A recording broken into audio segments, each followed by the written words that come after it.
just a couple ideas for like clothing. A Fig Leaf over in Southside, Shop 412. I know you see those shirts probably everywhere now. In Southside Works as well. Fresh Factory, Spirits, Wiggle Whiskey in the Strip District.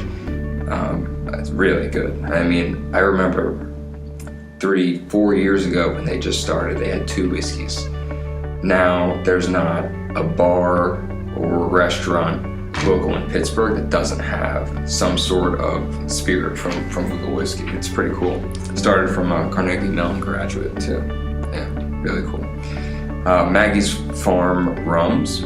I think that's in the North Hills, so that's along the spirits lines too. Beer, we're kind of like the second Portland when it comes to beer and a craft brewery. But Fatheads, Grist House, Voodoo, Helltown, Spoonwood are some of my 5 favorite beer breweries around Pittsburgh. One cool thing that Pittsburgh started to expand on is food trucks. I'm a big fan of the Asado Wagon. It's a Gaucho. It's Gaucho's food truck. Southside Barbecue. They used to come to my apartment complex, my old apartment complex, all the time. The Mac and Gold truck.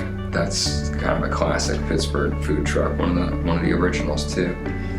And then Blue Sparrow is one of the newer ones as well. Another thing was Butcher's.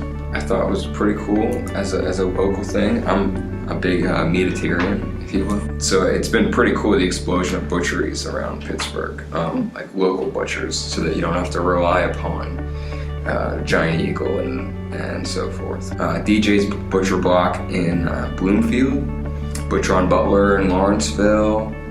Strip District Meats has kind of been around for a while in the Strip. Even like Block 292 in Lebo has really good cuts of meat. And then there's kind of farms outside the downtown area now that will, like Nazer's or Milk House and Beaver, that cater to whatever you really want, which is cool.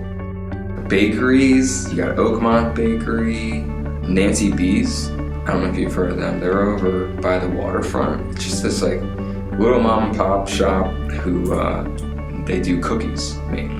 They have these chocolate chip cookies, but you like randomly see them places at like ice cream places around Pittsburgh.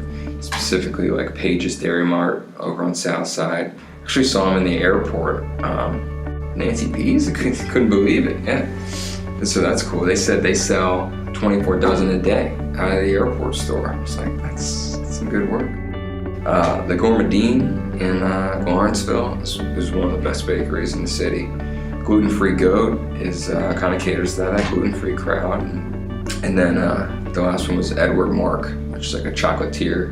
The Milkshake Factory, they're better known as. Yeah, there's a new one downtown in the new PNC building. So, my favorite cuisine is definitely Italian, and there's no shortage of that around Pittsburgh too. My favorite would definitely be Alla Famiglia.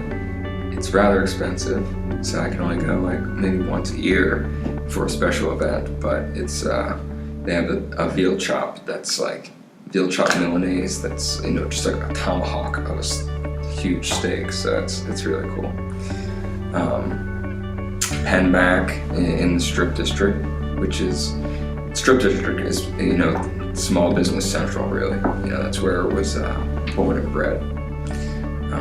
And then there's like Piccolo Forno in Lawrenceville, Girasol in Shadyside.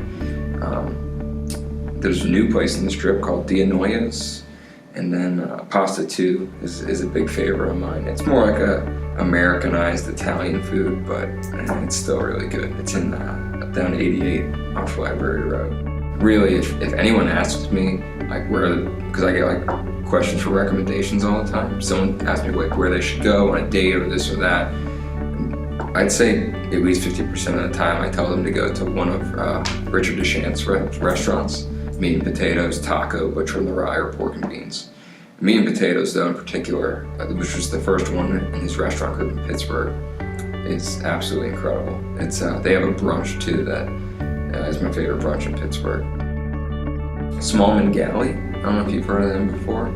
They're switching out chefs actually coming up in June 1st. So like they're this incubator in the Strip District where the chefs actually kind of pay rent to the owner of Smallman Galley, but then they're only allowed to stay there so long till they get a following and kind of build out on their own. So this will be the first time that the first time chefs are being switched out in June 1st of this year.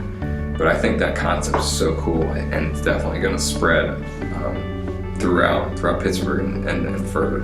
It's unbelievable. I mean, yeah, people almost need to know where do you start with all this stuff. It's there's so many places to go, and the best place to start is just like in your backyard, the closest places.